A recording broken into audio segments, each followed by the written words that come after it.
Selamat berjumpa kembali dalam layanan audio Sahabat Seperjalanan. Hari ini adalah hari Senin 5 Februari 2024. Tema renungan saat teduh kita dengan judul Meninggal Tidak Ditinggalkan. Firman Tuhan terambil dalam Yohanes 8 ayat 21 sampai dengan ke-23. Maka Yesus berkata pula kepada orang banyak, Aku akan pergi dan kamu akan mencari aku, tetapi kamu akan mati dalam dosamu. Ke tempat aku pergi tidak mungkin kamu datang. Maka kata orang-orang Yahudi itu, apakah ia mau bunuh diri? Karena itu dikatakannya ke tempat aku pergi tidak mungkin kamu datang. Lalu ia berkata kepada mereka, kamu berasal dari bawah, aku dari atas. Kamu dari dunia ini, aku bukan dari dunia ini. Mari kita berdoa. Bapa yang di dalam surga, kami ingin belajar disadarkan lewat renungan firman Tuhan ini bahwa kami dari bawah dan Tuhan dari atas, bahwa kami pasti meninggal, namun Tuhan tidak meninggalkan kami. Dalam nama Tuhan Yesus kami berdoa, amin. Shalom sahabat seperjalanan. Tentu tema tentang meninggal tidak ditinggalkan itu lebih cocok di dalam ayat firman Tuhan Yohanes 14 ayat 1 sampai ke 3. Aku pergi ke surga menyediakan tempat bagimu, sehingga di mana aku berada kamu pun berada. Aku akan datang kembali dengan cara yang sama engkau melihat aku pergi. Tetapi bagian ini diceritakan dan kisahkan oleh firman Tuhan bahwa Yesus bukan dari dunia ini. Engkau akan mati dalam dosamu, sehingga ke tempat aku pergi tidak mungkin kamu datang. Tatkala Kristus tidak memberikan pertolongan kepada kita semua, maka firman Tuhan berkata, engkau akan mati dalam dosamu, sehingga ke tempat di mana aku pergi tidak mungkin kamu datang. Tidak mungkin kamu datang. Setiap kita akan mati, meninggal dan ditinggalkan. Itu adalah prinsip tatkala Kristus tidak hadir ke dalam dunia ini.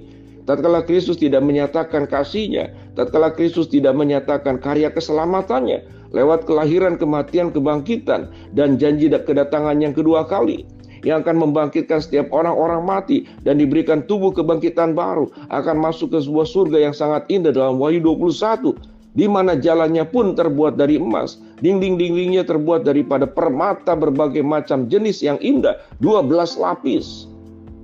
Sahabat seperjalanan, kalau Kristus tidak kemudian hadir, maka kita akan meninggal dan ditinggalkan. Meninggal dan ditinggalkan. Sahabat seperjalanan, pengalaman meninggal dan ditinggalkan itu terjadi bagi setiap orang yang meninggal di dalam dunia ini. Apa buktinya? Orang sehebat apapun presiden, orang sekaya apapun, orang seberkuasa apapun, kalau sudah meninggal, dikuburkan, dimakamkan, dikremasi, dia akan ditinggalkan. Tidak ada seorang pun yang mau 24 jam setiap hari duduk di pemakamannya, duduk di pusarannya, tidak ada. Paling suruh pegawai yang mengurus makam agar ada bunga, rumputnya dipotong, dibersihkan, agar terjaga.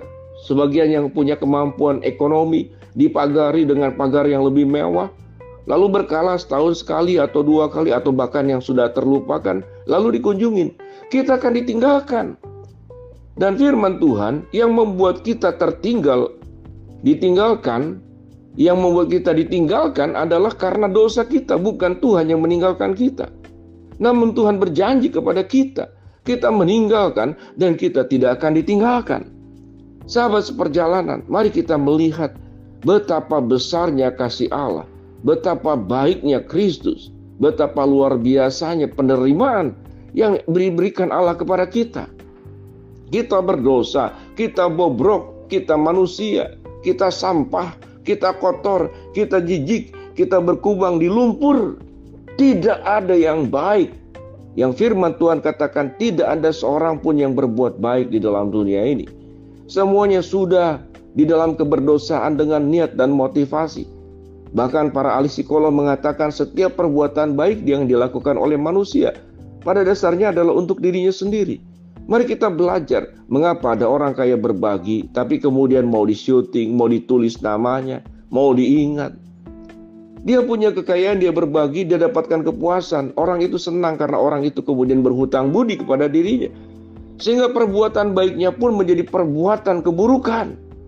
Perbuatan baiknya pun adalah demi kepentingannya diri sendiri. Ada sebuah cerita di dalam sebuah rumah makan mewah, lalu ada pengemis datang. Biasanya diusir, tapi orang kayak ini memanggil, ayo duduk makan bersama-sama. Lalu makan. Dia diberikan meja juga sama. Makanlah yang enak, pilih makanan yang kamu suka. Kemudian dilihat oleh orang-orang lain.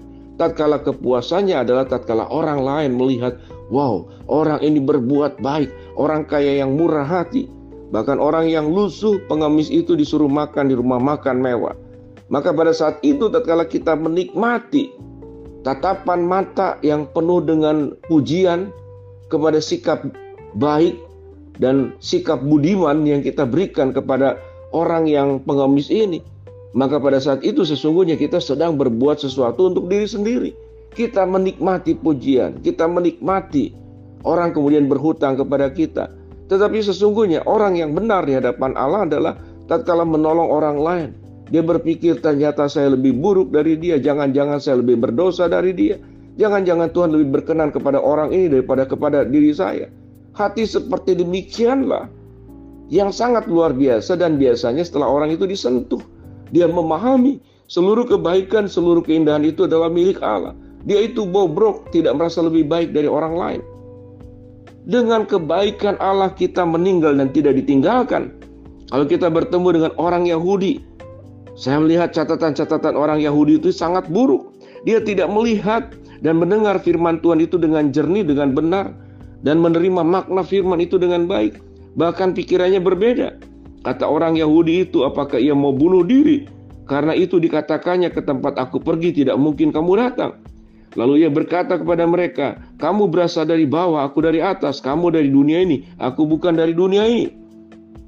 Jadi orang-orang Yahudi tidak pernah terbuka hatinya dalam catatan beberapa kasus kepada Kristus.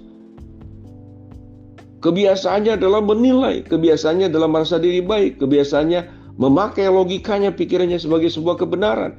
Dia tidak melihat yang ada di hadapannya adalah Kristus, Allah yang menjadi manusia, Allah yang akan membawa manusia yang seharusnya ditinggalkan karena dosa, tapi Tuhan akan mengambil, memilikinya, menyelamatkannya, mengampuni dosanya, agar ketika kita meninggal, kita tidak ditinggalkan, tapi kita dibawa ke tempat yang sangat indah sebagaimana penjelasan tadi. Catatan-catatan firman Tuhan tentang surga bukanlah sebuah fiksi, bukanlah sebuah hayalan, bukanlah sebuah imajinasi. Itu sebuah kenyataan yang kita akan miliki, yang belum kita lihat, yang belum kita rasakan, yang belum kita tempati. Tapi satu hari kelak nanti bagi orang yang percaya, Kristus datang ketika kita meninggal di dalam dosa dan kita meninggal secara fisik, kita tidak akan ditinggalkan. Kita akan disertai oleh Allah, kita akan diberkati oleh Allah. Tuhan akan berikan semua yang terbaik dengan tubuh kebangkitan, pengalaman hidup dalam kekekalan yang sangat indah luar biasa. Kita meninggal dan tidak pernah akan ditinggalkan oleh Tuhan. Oleh sebab itu, sahabat perjalanan yang dikasihi Tuhan, dalam hidup yang satu kali ini, kita hidup itu akan meninggalkan semua yang kita miliki. Berbuatlah hal yang indah bagi kemuliaan Allah. Syukurilah anugerah keselamatan Tuhan dengan kita hidup bagaimana bisa memberkati orang lain. Sehingga tatkala kita meninggal, Tuhan menjanjikan kita meninggal dan tidak akan ditinggalkan. Bersyukurlah untuk semua kebaikan Allah, bahwa kita meninggal dan kita tidak akan ditinggalkan. Mari kita berdoa. Bapa dalam surga, terima kasih buat kebenaran firman Allah yang sudah kami pelajari, bahwa tatkala kami meninggal, kami semua tidak akan ditinggalkan, karena Engkau sudah menebus segala dosa kami, dan kami akan dibawa bersama dengan Engkau ke surga sana yang indah. Hamba-Mu berdoa buat sahabat seperjalanan yang sakit, Tuhan jamah sembuhkan. Sahabat seperjalanan yang sedang menghadapi masalah, Tuhan bukakan jalan. Sahabat seperjalanan yang sedang berdoa mengharapkan sesuatu, Tuhan kabulkan dengan cara dan waktunya Tuhan. Dalam nama Tuhan Yesus kami berdoa, amin.